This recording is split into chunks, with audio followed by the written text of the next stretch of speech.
ಪರೀಕ್ಷಕನೋ ಅಥವಾ ಅನಾಮಿಕನೋ? ನಾನು ಅನಾಮಿಕನಲ್ಲವೋ ರುದ್ರ, ಶತಸಿದ್ಧ.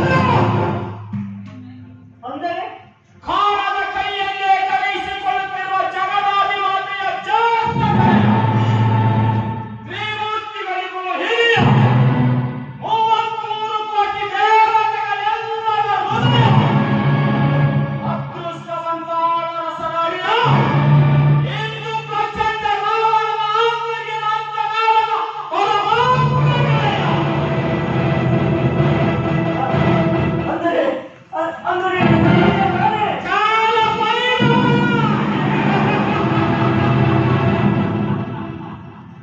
ಈ ಅಹೋಬ್ರಹ್ಮನನ್ನೇ ಅನಾಶ್ರಯದಲ್ಲಿ ಪಂಚಾಂಗ ಇಳಿಸಿ ಓಡಿಸುತ್ತಿರುವ ಕಾಲ ಆ ಮಹಾವಿಷ್ಣುವನ್ನೇ ಮನುಷ್ಯಾವತಾರ ಮಾಡಿಸಿ ಓಡಿಸಿ ಪೀಡಿಸುತ್ತಿರುವ ಕಾಲ ಉಮಾ ಮಹೇಶ್ವರನನ್ನು ಊರೂರು ಅರಸಿ ಭಿಕ್ಷೆ ಬೇಯಿಸಿ ಕೊನೆಗೆ ಸರ್ವಭಕ್ಷಕರನ್ನಾಗಿ ಸದಾ ಶಿವಪುರಿಗಳು ಸರ್ವಸ್ವದಿಂದಲೂ ಶಾಶ್ವತವಾಗಿ ರಾರಾಜಿಸುವಂತೆ ಮಾಡಿದ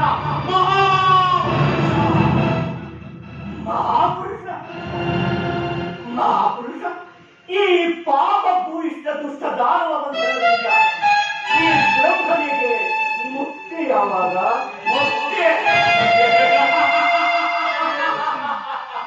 ಪದವಿ ಪ್ರತಿಷ್ಠೆಗಳಿವೆ ಎಂದು ನೀರಾಗಿ ನೀನು ಮಾಡಿಟ್ಟುಕೊಂಡ ಅಮೋಕ್ಷದಲ್ಲಿಗೆಯನ್ನು ನೀರುಂಡು ಹದಗಿಸಿಕೊಳ್ಳುವ ಮೊದಲೇ ಮುಕ್ತಿ ಭಿಕ್ಷೆ ಬಯಸುವ ಸೃಷ್ಟಿಕರ್ತನ ಮಹಾಪುರುಷ ಮಹಾಪುರುಷ ನಿನ್ನ ಕಾಲಕ್ಕಾದರೂ ಬೇಡುತ್ತೇನೆ ಮಹಾಪುರುಷ. 83 ಕೋಟಿ ಜೀವರಾಶಿಗಳ ಹಣೆಯ ಮೇಲೆ ತೋಚಿದಂತೆ ಗೀಸುವ ಜಾಣಕರ್ತಾರ ಈಗ ಈಗ ಈ ಕಾಲ ಹಿಡಿಯುತ್ತಿರುವೆಯ ಬೇಡವಯ್ಯ ಬೇಡ. ಈ ನಿಲುಗಾಗಲು ಒಡೆಯದ ಸೇರಿಗಳು, ಈ ನಿಲುಗೈಗಳು ಎಳೆ ಬಿಸಿಲ್ಕಾಯಿ, ಈ ಒಣದಂತೂ ಭಯಾನಕ ಕುಳಿರ್ಕೋಲು, ಈ ನಿರಿಗಣ್ಣ ಮರಗಿನಗಳು ಕಠಿಣ ಕರ್ಕಶ ಕರಾಳ ಕೋಲ ನರಕಗಳ ಪ್ರತೀಕ. ಕರುಣೆಯ ಕರುಳಿಲ್ಲ, ಭಯ ಹೃದಯವೆಂಬುದೇ ಇಲ್ಲ.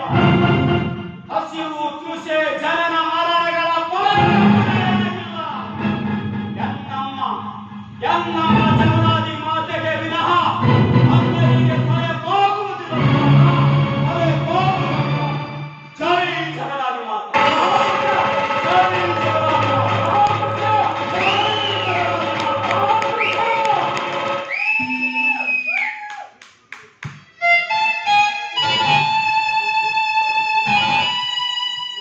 ಅಮ್ಮ ಆದಿಮಾತ, ನಾನು ನನ್ನ ಮಕ್ಕಳು ನಿನ್ನಾಟದ ಕೀಲುಗೊಂಬೆಗಳಮ್ಮ, ಕೀಲುಗೊಂಬೆಗಳು.